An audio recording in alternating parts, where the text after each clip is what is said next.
Again, I think the third game in a row, our defense and our rebounding has just disappeared on us, and we have to find a way to get back to defending at a at a percentage that will give us a chance to win and rebounding the ball. But we have not done that the last three games, and that's where it starts. So credit to Auburn for making plays, but certainly disappointed in our effort defensively again today. Coach, you touched on defense, but I wanted to ask you about the half-court offense. It seems at times you guys are patient, kind of making the most out of the time. It's forcing to turnover or something. How would you evaluate your half-court offense? Well, we ended up with a decent, I think we shoot just under the 45%. I thought we had some very costly turnovers that led to baskets the other way. We were disappointed in our backcourt play, obviously it's been a challenge to replace Frazier, and we haven't found a way to effectively do that yet. And I thought that in the backcourt we could have played much better, but offensively we end up at 45%, and if we defend where we used to defend, we'd have been in a position to win the game, but we obviously didn't do that. Coach, you mentioned the rebounding. Just what do you think went wrong with that? Do you think you were out hustled, or the ball just not going your way? Well, sometimes the smaller guy has an advantage because they're quicker to the ball, but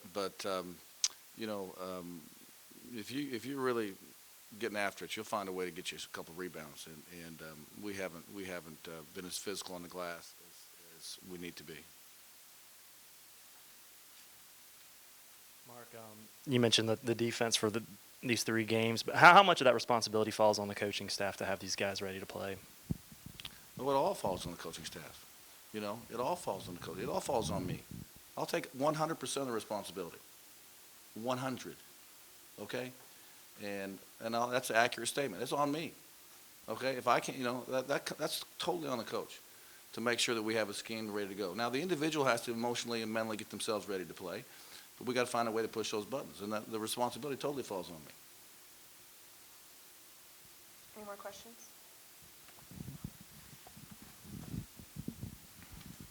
Were you encouraged by Rayshon's offense, the types of shots he was taking, and to get him in a groove again? Well, he's had a very tough month. I don't know how many minutes our freshman played tonight, probably 55 or so.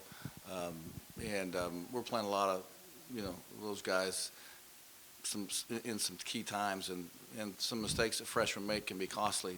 I thought offensively he finally came through today. He's got to learn to play at both ends, but he took a step forward offensively for sure. As far as getting back to defending the way you want, what do you think needs to be fixed? Is it a technique issue, or is it like a mental motivation issue? It starts with guarding the basketball. You got to be able to guard the dribble without fouling, and then if you put help around it or you force rotations, you got to do that effectively. But it starts with our ability to guard the ball, and we didn't do that very well today.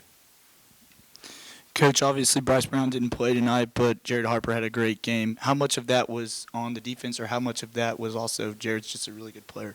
Well, Jared's a really good player. He is a good player. He shot the ball in. I thought we gave him some really easy looks in the first half. We did a little better job on him in the second half, but give the kid credit. Coach, speak on defensive rebounding. Looking ahead to Wednesday's game at Florida, what type of challenges do you see from Florida, and how may it help you that you beat them 2 weeks ago? Well, the fact that we beat Florida the first time that's not going to be any help on Wednesday night.